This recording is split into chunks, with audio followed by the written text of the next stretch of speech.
Tokyo ஒரு அருமையான ஊர் மை ஃப்ரெண்ட்ஸ். ஆனா அதே நேரம் ரொம்ப ஆபத்து நிறைஞ்சதும் கூட. வந்து இறங்குனதும் உங்களுக்கு புரிஞ்சிருக்கும்னு நினைக்கிறேன். ஆபத்து எங்களுக்கு பழகி போச்சு. இருந்தாலும் உதவிக்கு நன்றி கமாண்டர். கமாண்டர்? வேண்டாம் வேண்டாம் வேண்டாம். என்ன நீங்க டைசோனை கூப்பிடலாம். நாமெல்லாம் ஃப்ரெண்ட்ஸ். முதல்ல எங்க ஹெட் குவார்டர்ஸையும் அதுக்கப்புறம் எங்க வீட்டையும் உங்களுக்கு சுத்தி காட்டுறேன். இந்த ஊரோட பாதுகாப்புக்காக டோக்கியோ ட்ரூப்பர்ஸை கண்டுபிடிச்சதே நான் தான்.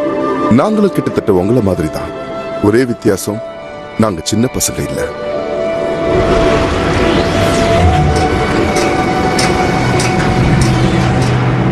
ஜப்பானுடைய கலாச்சாரம், டெக்னாலஜி, டிசைன் இதோட கலவை தான் என்னுடைய ஆபரேஷன். என்கிட்ட இருக்கிற ட்ரூப்பர்ஸ்லாம் ரொம்ப திறமைசாலிங்க. அவங்களால யாருக்கும் எந்த பிரச்சனையும் வராது. சூழ்நிலையும் சந்திக்கிற மாதிரி தான் அவங்களுக்கு நான் பயிற்சி கொடுத்துக்கிட்டு இருக்கேன்.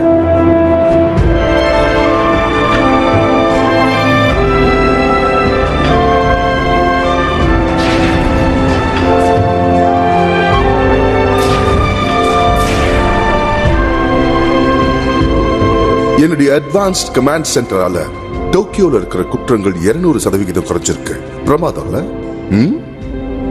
வாவ், அற்புதமான விஷயம்.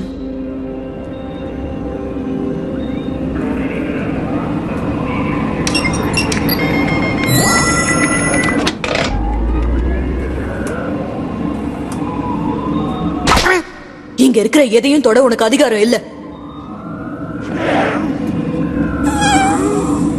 தப்பா நினைக்கலனா எங்க மிஷனை முடிக்கிறதுக்கு உங்களோட ஆயுதங்களை கொடுக்க முடியுமா டைசோ? கண்டிப்பா மை ஃப்ரெண்ட். நீ தப்பா நினைக்கலனா உன் மிஷன் என்னன்னு தெரிஞ்சுக்கலாமா? ஒரு பயங்கரமான குற்றவாளி பிரஷோகனை தேடி இங்க வந்திருக்கோம். தயவு செஞ்சு தப்பா நினைக்க வேண்டாம். உங்களுக்கு எந்த விஷயமுமே தெரியல. பிரஷோகனுங்கிறது எங்க ஊர் கட்டுக்கதை, சின்ன பசங்களுக்கு சொல்றது. நீங்க இவ்வளவு தூரம் பயணம் செஞ்சு வந்ததுக்கு பலனே இல்ல. டோக்கியோட குற்றவாளிகளை என்னுடைய கார்ட்ஸ் கட்டுப்பாட்டுல வச்சிருக்கிறத நீங்களே பார்க்கலாம். ஆனா சைக்கோடெக் சொன்னதை வச்சு ஐம் சாரி, அது யாருன்னு எனக்கு தெரியல. ஒருவேளை உங்களை ஏமாத்துறதுக்காக சொல்லிருப்பாங்களோ? அதான் எனக்கும் ஒண்ணும் புரியல. நன்றி கமாண்டர் டைசோ. நீங்க மறுபடியும் டோக்கியோவை காப்பாத்திட்டீங்க. உங்களுக்கு நான் கடமைப்பட்டிருக்கேன். உங்களுக்கு சேவை செய்யறத நான் பெருமையா நினைக்கிறேன் மிஸ்டர் மேயர். வாங்க கமாண்டர், உங்களை பாக்குறதுக்கு எவ்வளவு பேர் வந்திருக்காங்க. அவங்க முன்னாடி இன்னொரு மெடல் கொடுக்கணும். நல்லா சுத்தி பாருங்க. ஆனா ஞாபகம் இருக்கட்டும், நீங்க இங்க டூரிஸ்டுங்க தான். சட்டம் சம்பந்தப்பட்ட விஷயங்களை என்கிட்ட விட்டுருங்க.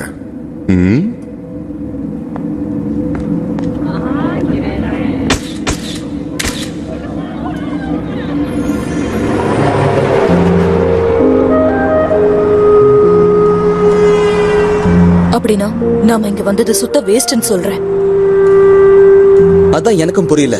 இதெல்லாம் வெறும் கட்டுக்கதைன்னு சொல்றதுதான் என்னாலையும் நம்ப முடியல. தேவையில்லாம உங்களுக்கு அவமானம். ஏன் இப்படி எல்லாம் பேசுற? இதுல உன் தப்பு எதுவுமே இல்ல. இப்படி எல்லாம் நடக்கும்னு யார் எதிர்பார்த்தா? இந்த ஊர்ல எங்க எப்படி போறதுனே தெரியல. இதுல எப்படி நான் அந்த கிரிமினலை தேட போறேன்? ஃப்ரெண்ட்ஸ், நான் கண்டுபிடிச்சிட்டேன். அடுத்து நாம எங்க போகணுங்கிறது எனக்கு தெரியும்.